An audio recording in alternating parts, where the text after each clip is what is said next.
Apologies for the clickbait title. My lawn's not actually dead, but in some spots it does look pretty rough. It's the beginning of August here in the transition zone, and for all my cool season people managing cool season lawns in the northern or even southern transition zone, you can relate. It's that time of year where the lawn just doesn't look so good. The color's lacking.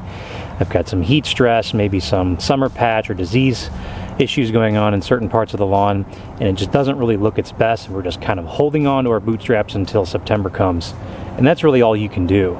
There are some cultural practices that you can incorporate to try and help the process of making the lawn look a little bit better, but really the lawn just wants to check out until some cooler temperatures come, more rain comes back into the picture, and your lawn definitely will show some of those signs of stress. You might be watching the video right now thinking, well, it doesn't look that bad. I'm looking in the background, the lawn looks pretty good. I do have some striping going on.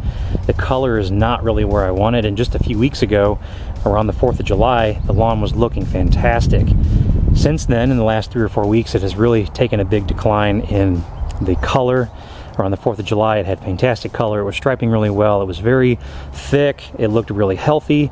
And then we got a lot of heat stress. We got some rain kind of in the afternoons that was causing a little bit too much water. You know, at one point we had like 6 inches of rain in 1 week. So I think there's a couple of things that are going on with this lawn that have caused it to just kind of really stress out to the max, aside from just the heat and the time of year that we're in. Given this time of year, really the decline in the roots is the biggest problem. And with roots comes weed pressure, fungal pressure, and just a host of other things, pests. The list can just go on. I want to take a look at some isolated areas and talk about some mistakes that I've made along the way, and hopefully you can avoid making some of the same mistakes that I've made with this lawn. Now this particular area right here is looking rather crispy. It's probably the worst looking spot on my entire lawn. And there's a couple of factors that I think playing into why it looks the way that it does. As you can see, I have a little bit of nutsedge right here that I've treated chemically with some sulfentrazone. I think perhaps I got a little heavy-handed with that sulfentrazone application, and I got a little bit of turf injury from that chemical application. Another factor that I think is driving the force for the way that the turf looks is that this area is right next to a sidewalk.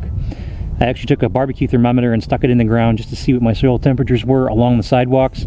There was a 5-degree difference between the areas next to my sidewalk in the middle of my lawn, where you can definitely tell that it has a much better color.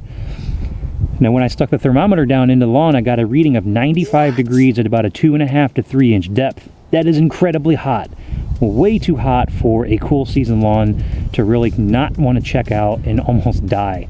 The reason that I think that's happening mainly is because, one, the concrete is heating up the ground a lot faster, and also these are some areas where I had a swale and I came back and leveled with sand, and I've got about a 3 or 4, maybe even a 5-inch sand cap in some of these areas, and they're just heating up way too hot, creating some hot spots.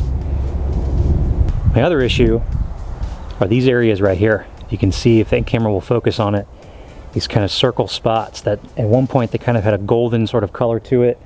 I really didn't see any lesions on the grass blades. I think I've determined now that that's probably some summer patch. That's a root pathogen, so you really won't see it present in the grass blade. It's more so happening underground. So that's just something that happens when the turf is really stressed out. The only thing you can really do from this point is just to continue keeping up with your fungicide applications. Eventually the turf will recover, it will fill back in. Given this is Kentucky bluegrass, I don't have to overseed this area.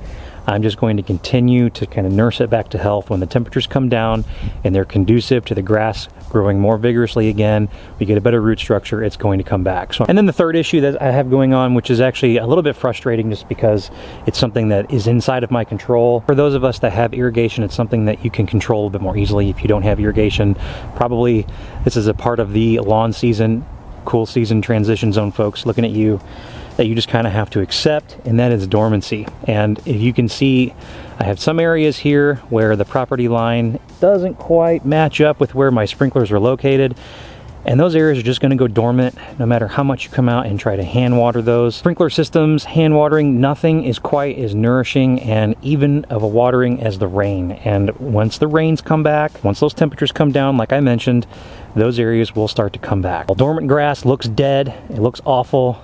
Just if you're in that position and you're looking at your lawn right now thinking your whole lawn is dead, very good chance that it is just dormant, and you'll be surprised how fast it comes back. So what are you supposed to do? Are you just supposed to just sit on your hands and wait till September or maybe mid-September for the lawn to come back, and then maybe incorporate some cultural practices into your lawn plan like aeration, overseeding, maybe doing some top dressing with compost or sand? There are some things you can do kind of in the short term, maybe some things that are as part of a pre-stress conditioning for biostimulants, whether those are seek help or even some amino acids to sort of help the grass build up a root system so that the root decline isn't so bad during the summer, although there's no magic product that's going to keep your roots where they were in the spring. It's a natural thing. The grass is going to decline into the summer, and then eventually your root system is going to build back up going back into fall. But there are some things you can do to help. I use products like, I use a wetting agent that has sea kelp in it. I've also used Cytogrow that has hormones in it that help kind of produce root mass. I've also used Depth 10 and MFT. They also have the root hair promoting peptides in them. And these are all things that you can use to sort of build up the root mass. Even if you want to come back in with some molasses and kind of help the grass keep its carbohydrate storage going throughout the summer, those are all things that are eventually going to help you in the long run, but there's no magic product like I mentioned, and it's not going to save your grass from going back and dying back in the summer and going dormant. These are all natural things that are going to occur no matter how much you water or how much money you throw at your lawn. Mother Nature generally will win out in the end. So if you're sitting here in the beginning of August and you're watching this video and maybe your lawn looks a little bit like mine does, especially in this spot you see in the background, for the cool season folks that are watching this video, as we get closer to fall, your lawn is going to rebound, it's going to look better, and then you can evaluate again from that point. Try not to stress over it too much, because in the end, it's just grass. It'll grow back. It's not hard to fix if you follow some simple principles and cultural practices. Once the temperatures and the rainfall and precipitation is more conducive to a healthy lawn, you're going to see a huge difference in the aesthetics of your cool season turf.